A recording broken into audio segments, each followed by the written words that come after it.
क्योंकि विचारों पर किसी का भी एक अधिकार नहीं है।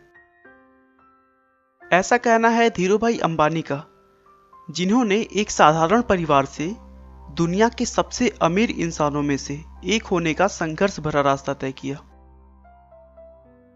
बहुत कम लोग जानते होंगे कि धीरूभाई का वास्तविक नाम धीरज लाल गोवर्धन दास अंबानी है। धीरूभाई का जन्म 28 दिसंबर 1932 को गुजरात के चोरवाड़ गांव में हुआ था। हाई स्कूल में ही उन्होंने पढ़ाई छोड़ दी और उसके बाद पकौड़े बेचना शुरू कर दिया। दोस्तों, धीरूभाई का मानना था कि पैसे से पढ़ाई का कोई संबंध नहीं है, क्योंकि यह जरूरी नहीं कि दुनिया में एक पढ़ा लिखा इंसान ही पैसे कमा सकता है। कुछ सालों तक घूम घूम कर पकौड़े बेचने के बाद सन 1948 में 16 साल की उम्र में वे अपने भाई रमणीक लाल की सहायता से अपने एक दोस्त के साथ यमन के एडेन शहर काम करने चले गए। एडेन पहुंचकर उन्होंने पहले पेट्रोल पंप पर काम किया। फिर कुछ दिनों बाद उसी कंपनी में क्लर्कियल पोस्ट पर 300 रुपए प्रति माह के वेतन पर काम करने लगे। वह अपने दिन भर के काम के बाद भी कोई ना कोई पार्ट टाइम काम करते रहते थे, जिससे उनके साथियों में उनके पास सबसे ज्यादा पैसा था। लेकिन फिर भी उनके दिमाग में कहीं ना कहीं रहता था कि उन्हें अगर अमीर बनना है तो अपना खुद का बिजनेस करना ही होगा, और बिजनेस के लिए पैसे तो चाहिए होंगे। कई जगहों पर काम करने के बावजूद उन्होंने कभी भी अपने काम में कमी नहीं की और पूरी मेहनत और लगन से अपने दायित्वों को पूरा किया। इसीलिए काम से खुश होकर कंपनी के मालिक ने उनका प्रमोशन एक मैनेजर के पद पे कर दिया। लेकिन थोड़े दिन उस काम को करने के बाद उन्होंने काम छोड़ दिया और अपने वतन हिंदुस्तान चले आए, क्योंकि उनके दिमाग में तो कुछ और ही चल रहा था।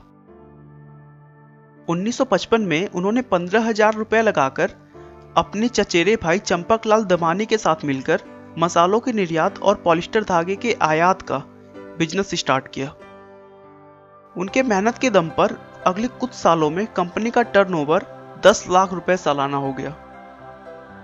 उस समय पॉलिस्टर से बने हुए कपड़े भारत में नए थे और यह सूती के मुकाबले लोगों द्वारा ज्यादा पसंद किया जाने लगा, क्योंकि यह सस्ता और टिकाऊ था और इसमें चमक होने के कारण पुराने होने के बाद भी यह नया जैसा दिखाई देता था। और लोगों द्वारा पसंद किए जाने की वजह से जल्द ही उनका मुनाफा कई गुना बढ़ गया।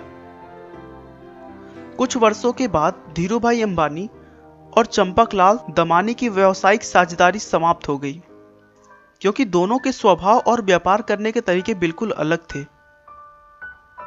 लेकिन धीरूभाई ने कभी भी पीछे मुड़कर नहीं देखा और देखते ही देखते उन्होंने समय के साथ चलते हुए टेलीकॉम, एनर्जी, इलेक्ट्रिसिटी और पेट्रोलियम जैसे व्यापार में कदम रखते गए। आप उनकी सफलता का अनुमान इसी बात से लगा सकते हैं कि आज धीरूभाई के कंपनी में 90,000 से अधिक कर्मचारी कार्यरत हैं और भारत में उनकी कंपनी आज भी टॉप पर है।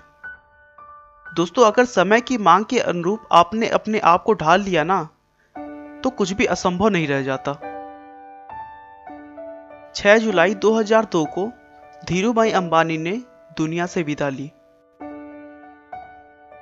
लेकिन उनके स्वभाव और विनम्रता की वजह से वह आज भी लोगों के दिलों में जिंदा हैं। धीरूभाई का कहना है, जो सपने देखने की हिम्मत करते हैं वो पूरी दुनिया को जीत सकते हैं। हम दुनिया को साबित कर सकते हैं कि भारत एक सक्षम राष्ट्र है और हम भारतीयों को प्रतियोगिता से डर नहीं लगता।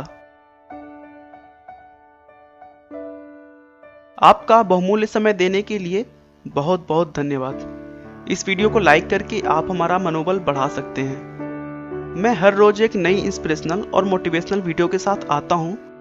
दोस्तों, अगर आप हमारे वीडियो को मिस नहीं करना चाहते तो कृपया चैनल को सब्सक्राइब कर लें।